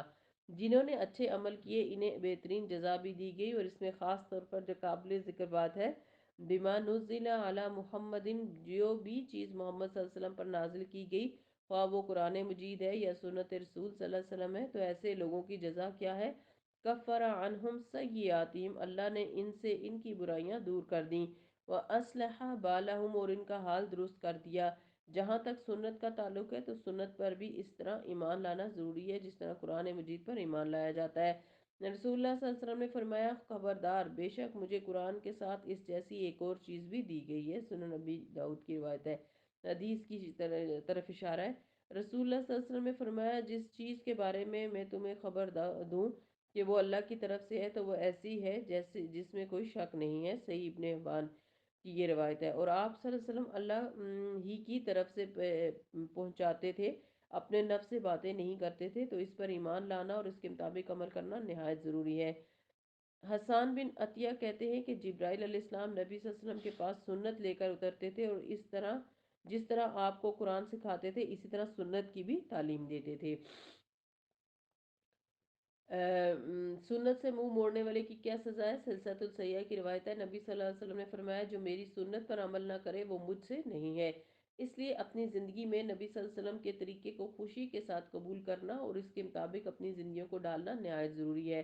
ذالک بأن الذین کفروا اتبعوا الباطل وأن الذین آمنوا اتبعوا الحق من ربهم۔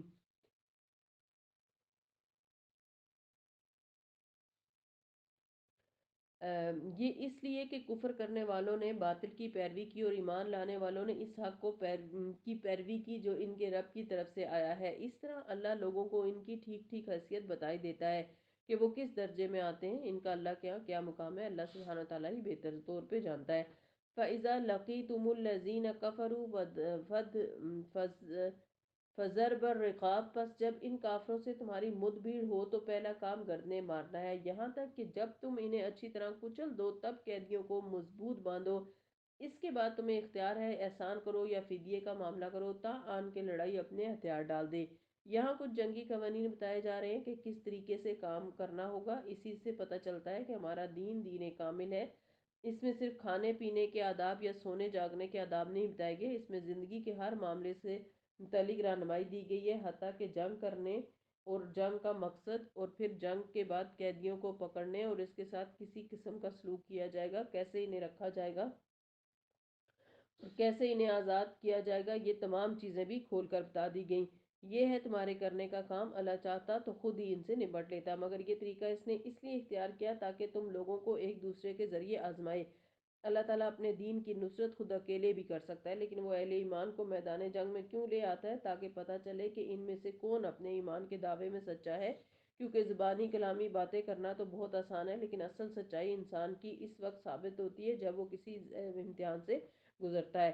اور جو لوگ اللہ کی راہ میں مارے جائیں گے اللہ ان کے اعمال کو ہرگز ضائع نہ کرے گا، ان کے اعمال کی قدردانی فرمائے گا اور ان کا عام لوگوں سے زیادہ ان کو اجر ہے، وہ تو سیدھے جنت میں چلے جائیں گے۔ کیونکہ جب کسی شخص کو دنیا میں مار دیا جاتا ہے تو یوں لگتا ہے جیسے اس کا سارا کچھ ختم ہی ہو گیا اور اس نے صرف نقصان ہی اٹھایا، حالانکہ ایسا نہیں ہے۔ اللہ تعالیٰ کی راہ میں جان دینے والے نقصان نہیں فائدے کا سودا کرتے ہیں، اللہ تعالیٰ نے ان کی جانیں خرید لی ہیں جنت کے بدلے، وہ ان کی رہنمائی فرمائے گا اور ان کا حال درست کر دے گا۔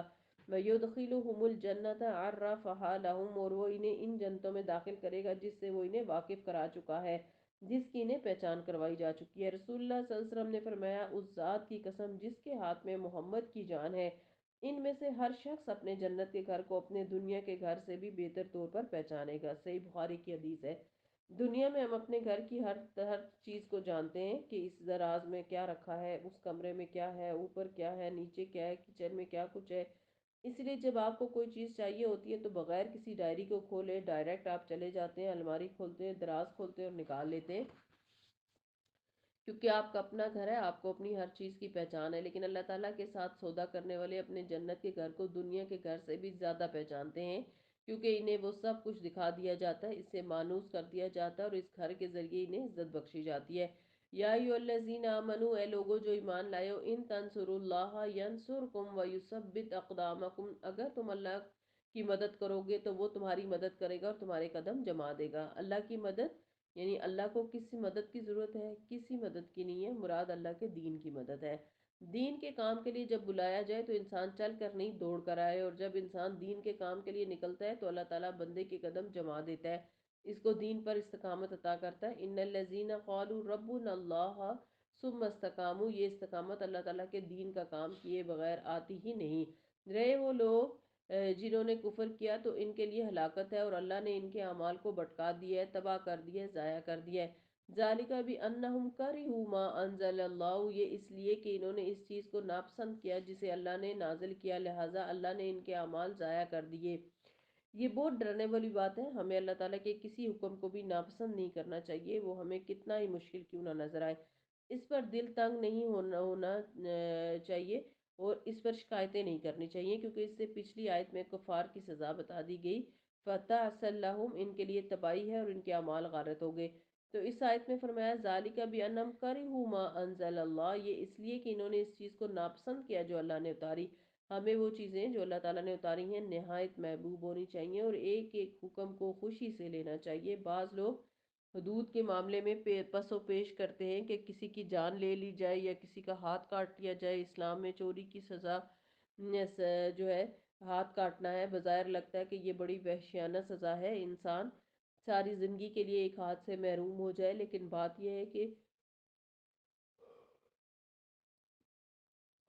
چوری ایک نفسیاتی بیماری بھی ہے، اس لیے جب تک چور کا ہاتھ نہ کٹے وہ اس بیماری سے باز نہیں آ سکتا، وہ اپنی عادت سے مجبور ہو کر پھر چوری کرے گا، اور اس کا نتیجہ کیا نکلے گا؟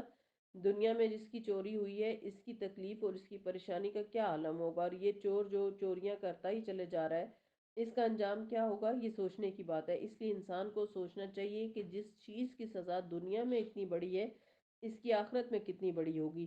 آخرت کی سزا سے بچانے کے لیے دنیا کی سزا رکھی گئی تاکہ انسان اس برے فعل سے باز آ جائے، اس لیے ہمیں کسی بھی حکم پر جزا فضا نہیں کرنا چاہیے۔ افلم یسیروا فی الارض فینظروا کیف کان عاقبۃ الذین من قبلہم، کیا وہ زمین میں چلے پھرے نہ تھے کہ ان لوگوں کا انجام دیکھتے جو ان سے پہلے گزر چکے ہیں؟ اللہ نے ان کا سب کچھ ان پر الٹ دیا، اور ایسے ہی نتائج ان کافروں کے لیے مقرر کر دیے۔ ذالک بان اللہ مولی الذین آمنوا وان الکافرین لا مولی لہم، یہ اس لیے کہ ایمان لانے والوں کا حامی اور ناصر اللہ ہے، اور کافروں کا حامی اور ناصر کوئی نہیں۔ ایمان لانے والوں اور نیک عمل کرنے والوں کو اللہ ان جنتوں میں داخل کرے گا جن کے نیچے نہریں بہتی ہیں، اور کفر کرنے والے بس دنیا کی چند روزہ زندگی کے مزے لوٹ رہے ہیں، جانوروں کی طرح کھا پی رہے ہیں، اور ان کا آخری ٹھکانہ جہنم ہے۔ وَكَأَيٍّ مِّن قَرْيَةٍ هِيَ أَشَدُّ قُوَّةً مِّن قَرْيَتِكَ الَّتِي أَخْرَجَتْكَ، اے نبی کتنی ہی بستیاں ایسی گزر چکی ہیں جو تمہاری اس بستی سے بہت زیادہ زور آور تھی جس نے تمہیں نکال دیا، وہ مکہ والوں سے زیادہ طاقتور تھی۔ ان سب کو ہم نے اس طرح ہلاک کر دیا کہ کوئی ان کا بچانے والا نہ تھا۔ یعنی پچھلی جتنی بھی قومیں برباد ہوئی ہیں انہیں اللہ تعالیٰ کے عذاب سے کسی نے بھی نہیں بچایا، تو انہیں کون بچائے گا؟ بھلا کہیں ایسا ہو سکتا ہے کہ جو اپنے رب کی طرف سے ایک صاف اور صریح ہدایت پر ہو وہ ان لوگوں کی طرح ہو جائے جن کے لیے ان کا برا عمل خوشنما بنا دیا گیا، اور وہ اپنی خواہشات کے پیروکار بن گئے؟ پرہیزگاروں کے لیے جس جنت کا وعدہ کیا گیا اس کی شان تو یہ ہے کہ اس میں نہریں بہہ رہی ہوں گی، نترے ہوئے پانی کی نہریں بہہ رہی ہوں گی، ایسے دودھ کی جس کے مزے میں ذرا فرق نہ آیا ہوگا حالانکہ وہ اتنا زیادہ ہوگا۔ نہریں بہہ رہی ہوں گی ایسے شراب کی جو پینے والوں کے لیے لذیذ ہوگی، نہریں بہہ رہی ہوں گی صاف شفاف شہد کی، اس میں ان کے لیے ہر طرح کے پھل ہوں گے، اور ان کے رب کی طرف سے یہ بخشش کا سامان۔ کیا وہ شخص جس کے حصے میں یہ جنت آنے والی ہے ان لوگوں کی طرح ہو سکتا ہے جو جہنم میں ہمیشہ رہیں گے، اور جنہیں ایسا گرم پانی پلایا جائے گا جو ان کی آنتیں کاٹ ڈالے گا؟ استغفر اللہ۔ یہاں جہاں تک جنت کی نہروں کا تعلق ہے اس کے بارے میں حدیث میں آتا ہے، مسند احمد کی روایت ہے، نبی صلی اللہ علیہ وسلم نے فرمایا جنت میں دودھ، پانی، شہد اور شراب کے سمندر ہوگے، اس کے بعد انہی سے نہریں پھوٹیں گی۔ تو مسند احمد کی روایت کے مطابق یہ پہلے سمندر ہوگا، پھر اس سمندر سے یہ چار قسم کی نہریں پھوٹ رہی ہوں گی، اور ہر ایک کی نہر اپنی اپنی طرف جاری ہوگی۔ وَمِنْهُمْ مَنْ يَسْتَمِعُ إِلَيْكَ، ان میں سے کچھ ایسے ہیں جو آپ کی بات غور سے سنتے ہیں، پھر جب تمہارے پاس سے نکلتے ہیں تو ان لوگوں سے جنہیں علم کی نعمت بخشی گئی ہے پوچھتے ہیں کہ ابھی ابھی انہوں نے کیا کہا تھا۔ یہ منافقین کی طرف یہاں پر اشارہ ہے، یعنی وہ توجہ سے نہیں سنتے اور بظاہر لگتا ہے کہ بڑے غور سے سن رہے ہیں حالانکہ سنتے نہیں ہیں۔ یہ وہ لوگ ہیں جن کے دلوں پر اللہ نے ٹھپا لگا دیا ہے اور یہ اپنی خواہشات کے پیروکار بنے ہوئے ہیں۔ ان کے اندر سیکھنے اور سمجھنے کی صلاحیت بھی نہیں ہے، اور دوسرا یہ کہ وہ کیوں سننا نہیں چاہتے، کیوں ذہنی رکاوٹ کا شکار ہیں، کیونکہ قرآن کی تعلیمات ان کی خواہشات کے خلاف جاتی ہیں، تو وہ ایسی باتیں سننا ہی نہیں چاہتے تاکہ نہ سنیں، نہ سمجھیں، نہ عمل کریں۔ والذین اہتدوا زادہم ھدی وآتاہم تقواہا، رہے وہ لوگ جنہوں نے ہدایت پائی ہے، اللہ ان کو اور زیادہ ہدایت دیتا ہے، انہیں ان کے حصے کا تقوی عطا فرماتا ہے، یعنی ہدایت تو ہدایت میں اضافہ کرتی چلی جاتی ہے۔ اب کیا یہ لوگ بس قیامت ہی کے منتظر ہیں کہ وہ اچانک ان پر آ جائے؟ ان کی علامات تو آ چکی ہیں، جب وہ خود آ جائے گی تو ان کے لیے نصیحت قبول کرنے کا کوئی کون سا موقع باقی رہ جائے گا؟ جو علامتیں دیکھ کر قیامت کو یاد نہیں رکھتے، اس بڑے دن کا خوف نہیں کھاتے، تیاری نہیں کرتے، تو ایک کے بعد ایک علامت جب پوری ہو جائے گی اور اصل قیامت آئے گی تو پھر یہ کہاں ہوش میں آئیں گے؟ نبی صلی اللہ علیہ وسلم کی آمد اور قیامت کی دیگر علامات کا ذکر قرآن مجید میں بھی آتا ہے، اور اس کی تفصیلات ہمیں حدیث سے ملتی ہیں۔ فَاعْلَمْ أَنَّهُ لَا إِلَهَ إِلَّا اللَّهُ وَاسْتَغْفِرْ لِذَنبِكَ وَلِلْمُؤْمِنِينَ وَالْمُؤْمِنَاتِ وَاللَّهُ يَعْلَمُ مُتَقَلَّبَكُمْ وَمَثْوَاكُمْ۔ بس اے نبی صلی اللہ علیہ وسلم، خوب جان لیجئے کہ اللہ کے سوا کوئی عبادت کا مستحق نہیں، اور معافی مانگی اپنے قصور کے لیے بھی، اور مومن مردوں اور عورتوں کے لیے اللہ تمہاری سرگرمیوں کو بھی جانتا ہے اور تمہارے ٹھکانے سے بھی واقف ہے۔ اس سے یہ نہیں مراد کہ نبی صلی اللہ علیہ وسلم نے جان بوجھ کر کوئی گناہ یا قصور کیا، اصل میں مقربین کی جو چھوٹی چھوٹی نیکیاں چیزیں اور نیکیاں ہیں لیکن کم درجے کی ہوتی ہیں، وہ اللہ سبحانہ تعالیٰ کو پسند نہیں آتی۔ اللہ تعالیٰ عام بندوں سے وہی چیز قبول کرتا ہے، لیکن جو اس کے خاص بندے ہوتے ہیں ان سے وہ قبول نہیں کرتا، ان سے چاہتا ہے کہ وہ اس سے بھی زیادہ بہتر کام کریں۔ جیسے ایک اوسط درجے کا طالب علم ہوتا ہے، اس کو بات دیر سے سمجھ آتی ہے، استاد کو پتا ہوتا ہے کہ یہ اتنا ہی کر سکتا ہے اور اس سے اتنی ہی توقع رکھتا ہے، لیکن جو ذہین اسٹوڈنٹ ہوتا ہے جب وہ غلطی کرے تو اس کی شامت زیادہ آتی ہے کہ نہیں تم ایسا نہیں کر سکتے، تم سے یہ توقع بھی نہیں تھی۔ جو رسول اللہ صلی اللہ علیہ وسلم نے کوئی بھی غلطی نہیں کی تھی، مراد اس سے یہ ہے کہ کوئی بھی چیز جس میں درجہ اول سے درجہ دوم بھی ہو جائے تو وہ آپ صلی اللہ علیہ وسلم کے حصے میں قصور گنا گیا۔ اللہ تمہاری سرگرمیوں کو بھی جانتا ہے اور تمہارے ٹھکانے سے بھی واقف ہے۔ اللہ کو ہمارے گھروں کا بھی پتہ ہے، قبر کہاں بنے گی وہ بھی پتہ ہے، قیامت کے دن کہاں ہوں گے ہم، جنت میں کس کی جگہ کہاں ہے اور کس کی جہنم میں جگہ ہے، وہ سب بھی اللہ تعالیٰ کو پتہ ہے۔ اللہ تعالیٰ کا علم ہر چیز پر محیط ہے۔ جو لوگ ایمان لائے ہیں اور وہ کہہ رہے تھے کہ کوئی صورت کیوں نہیں نازل کی جاتی، اس میں جنگ کا حکم دیا گیا ہے، دیا گیا جائے کیونکہ اس سے پہلے جنگ سے روکا جا رہا تھا، یعنی مکہ کے اندر۔ مگر جب ایک محکم صورت نازل کر دی گئی جس میں جنگ کا ذکر تھا، تو تم نے دیکھا کہ جن کے دلوں میں بیماری تھی وہ تمہاری طرف اس طرح دیکھ رہے تھے جیسے کسی پر موت چھا گئی ہو، یعنی منافقین کے لیے یہ حکم بہت بھاری ثابت ہوا۔ افسوس ان کے حال پر، ان کی زبان پر اطاعت کا اقرار اور اچھی اچھی باتیں، مگر جب قطعی حکم دے دیا گیا تو اس وقت وہ اللہ سے اپنے عہد میں سچے نکلتے، تو انہی کے لیے اچھا تھا۔ اب کیا تم لوگوں سے ان کے سوا کچھ اور توقع کی جا سکتی ہے؟ اگر تم الٹے منہ پھر گئے تو زمین میں فساد برپا کرو گے اور آپس میں ایک دوسرے کے گلے کاٹو گے۔ یہ لوگ ہیں جن پر اللہ نے لعنت کی، کن پر؟ جو زمین میں فساد پھیلائیں اور رشتہ داریوں کو کاٹیں اور انہیں اندھا اور بہرا بنا دیا۔ افلا یتدبرون القرآن، کیا یہ لوگ قرآن پر غور و فکر نہیں کرتے؟ ام علی قلوب اقفالها، یا ان کے دلوں پر تالے پڑے ہوئے ہیں؟ ہم سب سے بھی خطاب ہے، کیونکہ انسان جب غور و فکر کرتا ہے تو اس کو اپنے ہر سوال کا جواب، اپنی ہر الجھن کا حل مل جاتا ہے، لیکن اگر کوئی شخص قرآن پڑھتا ہی نہیں تو پھر اسے کہاں سے کون نصیحت دے سکے گا؟ کتاب نصیحت تو بند پڑی ہے جس سے وہ نصیحت لے سکتا تھا، تو پھر اس کو چھوڑ کر اور کون ہے جو اس کے مسائل کو حل کر سکتا ہے؟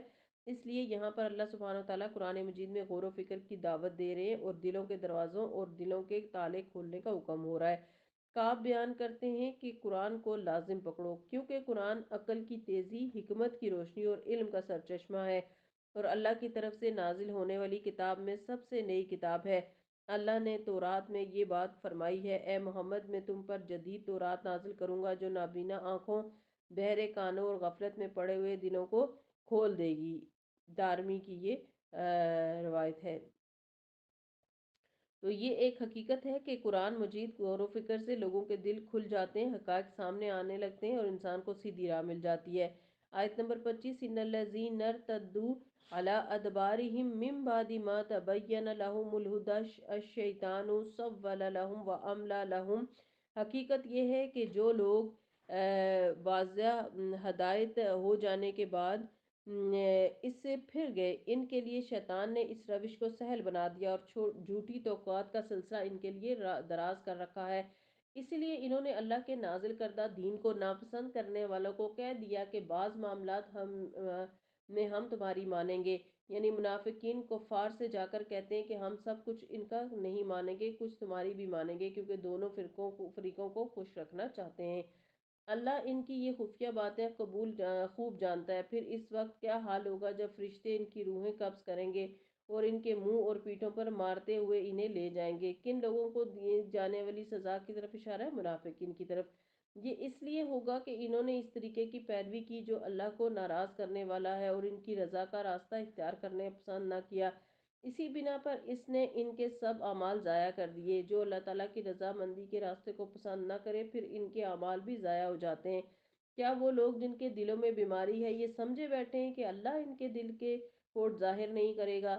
اللہ سبحانہ تعالیٰ ہم انسانوں پر وقتاً فوقتاً جو چھوٹی چھوٹی یا بڑی بڑی مشکلات ڈالتا ہے، اس سے آزمائش کرنا مقصود ہوتی ہے کہ یہ شخص اپنے دعووں میں کتنا سچا ہے، اپنے دین میں کتنا کھرا ہے، کتنا خالص ہے اور کتنا سنجیدہ ہے۔ بعض اوقات انسان دعویٰ کرتا ہے کہ میں تو یہ بھی کر سکتا ہوں، میں تو یہ اور یہ کام بھی کروں، اور جب واقعی کام کا وقت آ جاتا ہے تو اس وقت کیا ہوتا ہے، جو حاضر ہوتا ہے وہ امتحان پاس کر جاتا ہے اور اس کے قول و فعل کا تضاد نہیں، لیکن جو کام کے وقت بھاگ جاتا ہے، فرار حاصل کر لیتا ہے، تو یہی دراصل منافقت ہے، یہی وہ ان کا کھوٹا پن ہے جو دل میں ہوتا ہے۔ اللہ تعالیٰ سامنے لے آیا، اور اکثر آپ دیکھیں گے کہ جب آپ کوئی دعویٰ کرتے ہیں تو اللہ سبحانہ تعالیٰ اس کو ضرور آزما لیتا ہے۔ کیا وہ لوگ جن کے دلوں میں بیماری ہے یہ سمجھے بیٹھے ہیں کہ اللہ ان کے دلوں کے کوٹ ظاہر نہیں کرے گا؟ ہم چاہیں تو انہیں تمہیں آنکھوں سے دکھا دیں اور ان کے چہروں سے تم انہیں پہچان لو، مگر ان کے انداز کلام سے تو تم انہیں جان ہی لوگے۔ اللہ تم سب کے اعمال سے خوب واقف ہے۔ وَلَنَبْلُوَنَّكُمْ حَتَّى نَعْلَمَ الْمُجَاهِدِينَ مِنْكُمْ وَالصَّابِرِينَ وَنَبْلُوَ أَخْبَارَكُمْ۔ ہم ضرور تم لوگوں کو آزمائش میں ڈالیں گے تاکہ تمہارے حالات کی جانچ کریں اور دیکھ لیں کہ تم میں مجاہد اور ثابت قدم کون ہیں۔ جن لوگوں نے کفر کیا اور اللہ کی راہ سے روکا اور رسول اللہ صلی اللہ علیہ وسلم سے جھگڑا کیا، حالانکہ ان پر راہ راست واضح ہو چکی تھی، در حقیقت وہ اللہ کا کوئی نقصان بھی نہیں کر سکتے، بلکہ اللہ ہی ان کا سب کیا کرایا غارت کر دے گا۔ یعنی جن کاموں کو انہوں نے نیکی سمجھ کے کیا ہوا ہے، اللہ تعالیٰ ایمان نہ لانے کی وجہ سے ان کی ان ساری نیکیوں کو ضائع کر دے گا۔ اے لوگو جو ایمان لائے ہو، تم اللہ کی اطاعت کرو اور رسول کی اطاعت کرو اور اپنے اعمال کو برباد نہ کر ڈالو۔ کیا اللہ اور رسول کی اطاعت اور اعمال کی بربادی؟ جی ہاں، بہت باریک لائن ہوتی ہے سنت اور بدعت میں۔ بعض اوقات انسان اللہ تعالیٰ کا حکم مان رہا ہوتا ہے، سنت پر چل رہا ہوتا ہے، تو اتنے میں کوئی بدعت بیچ میں آ جاتی ہے اور وہ اس کے کیے کرائے پر پانی پھیر دیتی ہے۔ تو یہاں پر اطیعوا اللہ نمبر 1 و اطیعوا الرسول نمبر 2 اور ولا تبطلوا اعمالکم تیسرے نمبر پہ، کہ اپنے اعمال باطل نہ کرو، ضائع نہ کرو۔ کس چیز سے ضائع ہوتے ہیں اعمال؟ ریاکاری سے، دکھاوے سے، جب کسی اچھے کام کا مقصد لوگوں کو خوش کرنا ہو۔ کفر کرنے والوں اور راہ خدا سے روکنے والوں اور مرتے دم تک کفر پر جمے رہنے والوں کو تو اللہ ہرگز معاف نہیں کرے گا۔ بس تم بودے نہ بنو اور صلح کی درخواست نہ کرو، تم ہی غالب رہنے والے ہو، اللہ تمہارے ساتھ ہے اور تمہارے اعمال کو ضائع نہ کرے گا۔ یہ دنیا کی زندگی تو ایک کھیل اور تماشا ہے، اگر تم ایمان رکھو اور تقوی کی روش پر چلتے رہو تو اللہ تمہارے اجر تمہیں دے گا اور تمہارے مال تم سے نہ مانگے گا۔ اگر کہیں وہ تمہارے مال تم سے مانگ لے اور سب کے سب تم سے طلب کر لے تو تم بخل کرو گے اور وہ تمہارے کھوٹ ابار کر لائے گا۔ دیکھو تم لوگوں کو دعوت دی جا رہی ہے کہ اللہ کی راہ میں مال خرچ کرو، جس پر تم میں سے کچھ لوگ ہیں جو بخل کرتے ہیں، حالانکہ جو بخل کرتا ہے وہ در حقیقت اپنے آپ ہی کے سے بخل کرتا ہے۔ اللہ تو غنی ہے، تم ہی اس کے محتاج ہو۔ اس سے پتہ چلتا ہے کہ اللہ تعالیٰ کی راہ میں مال دینا سب سے پسندیدہ نیکی ہے، اور جو شخص دنیا بھر پر لٹائے اور اللہ تعالیٰ کے راستے میں نہ دے وہ اللہ تعالیٰ کے ہاں بخیل ہے۔ اور بخیل شخص کی سزا کیا بتائی گئی ہے؟ نبی صلی اللہ علیہ وسلم نے فرمایا، انسان میں سب سے بدترین چیز بے صبر پن کے ساتھ بخل اور حد سے زیادہ بزدل ہونا ہے۔ یہ اسلام میں پسندیدہ نہیں۔ پھر اسی طرح بخل کی وجہ سے انسان پر دنیا کی مشکلات بھی آتی ہیں۔ جب لوگ دینار اور درہم میں بخل کرنے لگیں، عمدہ اور بڑھیا چیزیں خریدنے لگیں، گائے کی دموں کی پیروی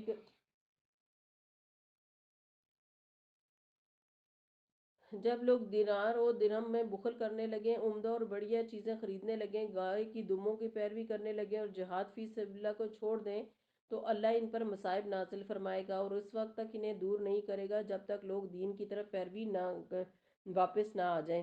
صحیح جامعہ صغیر کی حدیث ہے۔ بخل کیا ہوتا ہے؟ جہاں خرچ کرنا چاہیے وہاں خرچ نہ کرنا۔ واللہ غنی وانتم الفقراء، اللہ غنی ہے اور تم سب فقیر ہو۔ وَإِن تَتَوَلَّوْا يَسْتَبْدِلْ قَوْمًا غَيْرَكُمْ ثُمَّ لَا يَكُونُوا أَمْثَالَكُمْ، اگر تم منہ موڑو گے تو اللہ تعالیٰ تمہاری جگہ کسی اور قوم کو لے آئے گا اور وہ تم جیسے نہ ہوں گے۔ اگر مسلمانوں نے اپنے دین کی حفاظت کا کام نہ کیا، اس کی نشر و اشاعت کا کام نہ کیا، تو اللہ تعالیٰ دوسری قوموں کو ایمان کی توفیق دے کر اپنے دین کا تسلسل باقی رکھے گا، اور جب تک چاہے گا اس دنیا میں اس کو قائم رکھے گا، اور جب چاہے گا سب انسانوں کے سمیت سب چیزوں کو اٹھا لے گا۔ تو اس لیے اگر ہمارے حصے میں کوئی کام آتا ہے تو ہمیں اسے اپنے لیے ایک اعزاز سمجھنا چاہیے، کیونکہ یہ اللہ سبحانہ وتعالیٰ کا فضل ہے ہم پر، اور اس پر کبھی دل تنگ نہیں ہونا چاہیے۔ سورة الفتح، بسم اللہ الرحمن الرحیم، مدنی صورت ہے۔ اِنَّا فَتَحْنَا لَكَ فَتْحًا مُبِينًا لِيَغْفِرَ لَكَ اللَّهُ مَا تَقَدَّمَ مِن ذَنبِكَ وَمَا تَأَخَّرَ وَيُتِمَّ نِعْمَتَهُ عَلَيْكَ وَيَهْدِيَكَ صِرَاطًا مُسْتَقِيمًا۔ اے نبی صلی اللہ علیہ وسلم، ہم نے تمہیں کھلی فتح عطا کر دی۔ صلح حدیبیہ کی طرف اشارہ ہے۔ صلح حدیبیہ میں بظاہر ایسی شرائط پر صلح کی گئی تھی جو مسلمانوں کے نزدیک ناپسندیدہ تھی، لیکن انہی شرائط کے نتیجے میں اللہ سبحانہ وتعالیٰ نے مسلمانوں کے لیے آئندہ بہت بڑی بڑی کامیابیوں کے دروازے کھول دیے، اس لیے اس کو فتح مبین کہا جاتا ہے، تاکہ اللہ تمہاری اگلی پچھلی ہر کوتاہی سے درگزر فرمائے اور تم پر اپنی نعمت کی تکمیل کر دے اور تمہیں سیدھا راستہ دکھائے۔ اگرچہ رسول اللہ صلی اللہ علیہ وسلم کے اوپر کوئی گناہ نہیں تھے، وہ معصوم تھے، لیکن اس کے باوجود وہ انتہائی عاجزی کرنے والے تھے۔ عبادت کتنی کرتے؟ عائشہ رضی اللہ عنہا کہتی ہیں نبی صلی اللہ علیہ وسلم رات کی نماز میں اتنا طویل قیام کرتے کہ آپ کے قدم پھٹ جاتے۔ عائشہ رضی اللہ عنہا کی ایک مرتبہ عرض کیا، یا رسول اللہ، آپ یہ اتنی زیادہ مشقت کیوں اٹھاتے ہیں؟ اللہ نے تو آپ کی اگلی پچھلی خطائیں معاف کر دی ہیں۔ آپ صلی اللہ علیہ وسلم نے فرمایا، کیا پھر میں شکر گزار بندہ بننا پسند نہ کروں؟ عمر کے آخری حصے میں جب آپ صلی اللہ علیہ وسلم کا جسم فربا ہو گیا اور طویل قیام دشوار ہو گیا، تو آپ صلی اللہ علیہ وسلم بیٹھ کر رات کی نماز پڑھتے، اور جب رکوع کا وقت آتا تو کھڑے ہو جاتے اور تقریباً 30 یا 40 آیتیں پڑھتے، پھر رکوع کرتے۔ صحیح بخاری کی حدیث ہے۔ اس حدیث سے یہ پتہ چلتا ہے کہ اگر ٹانگوں میں کوئی تکلیف ہو تو نماز میں بیٹھا بھی جا سکتا ہے، یہ نہیں کہ اچھے بھلے ہوں اور صرف نماز کے وقت بیٹھ جائیں۔ کئی لوگ ایسا بھی کرتے ہیں، تو ایسا کرنا درست نہیں۔ جب آپ کی عمر 60 سال ہو جائے گی پھر کر لیجئے گا۔ ایسی تکلیف کی صورت میں کیا ہے کہ انسان اللہ اکبر کے سورہ فاتحہ پڑھے، اور جب تلاوت کی باری آئے جتنی دیر پڑھ سکتا ہے کھڑے ہو کر پڑھے، جب نہیں کھڑے ہو سکتے تو بیٹھ جائیں، اور جب رکوع کرنے لگے تو وہیں سے نیچے بیٹھے بیٹھے رکوع نہیں کرنا، بلکہ کھڑے ہو جائیں اور کھڑے ہو کر باقاعدہ رکوع کریں اور پھر سجود کریں۔ اسی طرح باقی نماز ادا کریں۔ نیز آج سے آپ اللہ سبحانہ وتعالیٰ کی زیادہ عبادت کس لیے کیا کریں گے؟ شکر گزار بندہ بننے کے لیے، اور ہمیں تو شکر کے ساتھ ساتھ گناہوں کی معافی بھی مانگنی چاہیے۔ شکر کس بات کا؟ کہ اللہ تعالیٰ نے ہمیں ایمان دیا، قرآن دیا، اپنی جان پہچان دی، اور پھر ہمیں اس راستے پر چلنے کے لیے بہت سے وسائل عطا کیے۔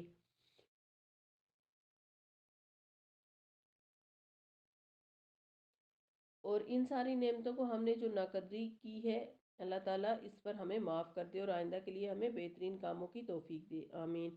وَيَنْصُرَكَ اللَّهُ نَصْرًا عَزِيزًا، اور وہ تمہیں زبردست نصرت بخشے۔ وہی ہے جس نے مومنوں کے دلوں میں سکینت نازل فرمائی تاکہ اپنے ایمان کے ساتھ وہ ایک ایمان اور بڑھا لیں۔ سکینت اطمینان قلب اور ثبات قلب کو کہتے ہیں۔ زمین اور آسمانوں کے سب لشکر اللہ کے قبضہ قدرت میں ہیں، وہ علیمن اور حکیمن ہے۔ اس نے یہ کام اس لیے کیا تاکہ مومن مردوں اور عورتوں کو ہمیشہ کے لیے ان کے رہنے کے لیے ایسی جنتوں میں داخل فرمائے جن کے نیچے نہریں بہہ رہی ہوں گی، اور ان کی برائیاں ان سے دور کر دے۔ اللہ کے نزدیک یہ بڑی کامیابی ہے۔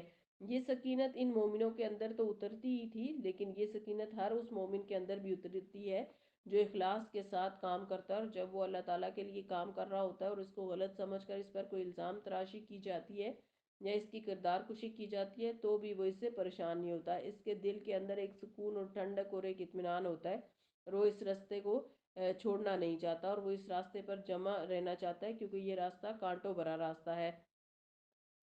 اس میں مشکلات تو ہوں گی، لیکن استقامت وہی اختیار کرے گا جو واقعی اخلاص کے ساتھ اللہ تعالیٰ کی طرف آنے والے ہیں۔ تو اللہ سبحانہ و تعالیٰ ایسے لوگوں کی قدردانی کرے گا، مرد ہو یا عورتیں، تو انہیں جنتیں عطا کرے گا، اور سے ان کی برائیاں ان سے دور کر دے گا۔ اللہ کے نزدیک یہ بڑی کامیابی ہے، اور ان منافق مردوں اور عورتوں اور مشرک مردوں اور عورتوں کو سزا دے جو اللہ کے متعلق برے گمان رکھتے ہیں۔ برائی کے پھیر میں وہ خود ہی آ گئے، اللہ کا غضب ان پر ہوا اور اس نے ان پر لعنت کی اور ان کے لیے جہنم مہیا کر دی جو بہت ہی برا ٹھکانہ ہے۔ آپ میں سے کوئی اللہ تعالیٰ سے برا گمان نہ رکھے، کیونکہ فوت ہوتے وقت ایک تکلیف ہوتی ہے، اس وقت دل میں کوئی برا خیال نہ آئے کہ اللہ تعالیٰ یہ تکلیف کیوں رکھی ہے اللہ نے آپ نے، اور مجھے کیوں اتنی تکلیف دی جا رہی ہے، یا مجھ پر ایسی بیماری کیوں آ گئی اس حال میں بھی۔ اللہ تعالیٰ کا شکر ادا کریں، اور اگر بیمار تنگ بھی پڑ رہا ہو تو آس پاس کے لوگ جو عیادت کرنے والے ہیں وہ اس کو اللہ کے احسانات یاد کرائیں، تاکہ انسان ایمان کی حالت میں، حسن ظن کی حالت میں دنیا سے رخصت ہو۔ نبی صلی اللہ علیہ وسلم نے اپنی وفات سے 3 روز قبل فرمایا، تم میں سے ہر شخص اللہ کے ساتھ حسن ظن کے ساتھ فوت ہو۔ صحیح مسلم کی حدیث ہے۔ رسول اللہ صلی اللہ علیہ وسلم نے فرمایا، اللہ تعالیٰ فرماتے ہیں میں اپنے بندے کے گمان کے مطابق ہوں، اگر اچھا گمان ہو تو اچھا ہوگا، اور اگر برا ہو تو برا ہوگا۔ صحیح ابن حبان کی روایت ہے۔ ہمیں ہر حال میں پر امید اور شکر گزار ہونا چاہیے، اللہ تعالیٰ اور دین کے معاملے میں اچھی اچھی باتیں سوچنی چاہیے تاکہ اللہ تعالیٰ ہم سے راضی ہو جائے۔ وَلِلَّهِ جُنُودُ السَّمَاوَاتِ وَالْأَرْضِ وَكَانَ اللَّهُ عَزِيزًا حَكِيمًا۔ زمین اور آسمانوں کے لشکر اللہ ہی کے قبضہ قدرت میں، اور وہ زبردست اور حکیم ہے۔ اے نبی، ہم نے تمہیں شہادت دینے والا، بشارت دینے والا اور خبردار کرنے والا بنا کر بھیجا ہے، تاکہ اے لوگو تم اللہ اور اس کے رسول پر ایمان لاؤ اور اس کے ساتھ دو، اور اس کی تعظیم اور توقیر کرو، اور صبح و شام اللہ کی تسبیح کرتے رہو، یعنی اللہ تعالیٰ کی تسبیح اور حمد و ثنا کرو۔ اللہ سبحانہ تعالیٰ نے رسول اللہ صلی اللہ علیہ وسلم کو ہمارے پاس بھیجا، تو ہمارا کیا فرض بنتا ہے کہ ہم آپ صلی اللہ علیہ وسلم پر ایمان لائیں، اور آپ صلی اللہ علیہ وسلم کو قوت اور دیں، اور آپ کی تعظیم کریں، عزت کریں، یہ ہمارے دین کا لازمی حصہ ہے۔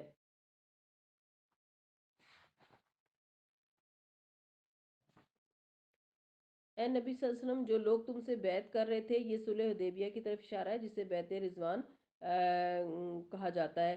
صلح حدیبیہ میں سیدنا عثمان رضی اللہ عنہ کی شہادت کی خبر عام ہو گئی تھی۔ مسلمانوں کے پاس لڑنے کے لیے، بدلہ لینے کے لیے کچھ خاص اسلحہ نہیں تھا۔ آپ صلی اللہ علیہ وسلم نے اس سوچ کے تحت کہ کہیں لوگ خوف زدہ ہو کر بھاگ نہ جائیں، ان سے عہد لیا۔ آپ صلی اللہ علیہ وسلم نے ایک پتھر کے نیچے سب لوگوں کو جمع کیا اور ہر ایک سے الگ الگ بیعت کی، اور جب سیدنا عثمان رضی اللہ عنہ کی باری آئی تو آپ صلی اللہ علیہ وسلم نے اپنا ایک ہاتھ اپنے دوسرے ہاتھ کے اوپر رکھا اور ان کی طرف سے بھی بیعت کی۔ یہ بیعت اس بات پر تھی کہ ہم ہر حال میں نبی صلی اللہ علیہ وسلم کی اطاعت کریں گے، اور ہم سیدنا عثمان رضی اللہ عنہ کے خون کا بدلہ لیں گے، جو کہ اگرچہ ایک افواہ تھی جو بعد میں غلط ثابت ہوئی، لیکن اس وقت انہیں آزما لیا گیا، امتحان لے لیا گیا کہ اس وقت بغیر اسلحے کے کیسے لڑو گے۔ اب بھی کیا تم راضی ہو اللہ تعالیٰ کے دین کی مدد کے لیے؟ کیونکہ یہاں پر آیا ہے کہ رسول اس لیے بھیجا گیا ہے کہ اس پر ایمان لاؤ اور اس کو قوت دو، اس کی تعظیم کرو۔ تو اب کیا تم ایسے احکامات پر عمل کرتے ہو؟ پڑھنے کے لیے تو بہت آسان ہے، لیکن جب مشکل وقت میں انسان ذاتی کاموں کو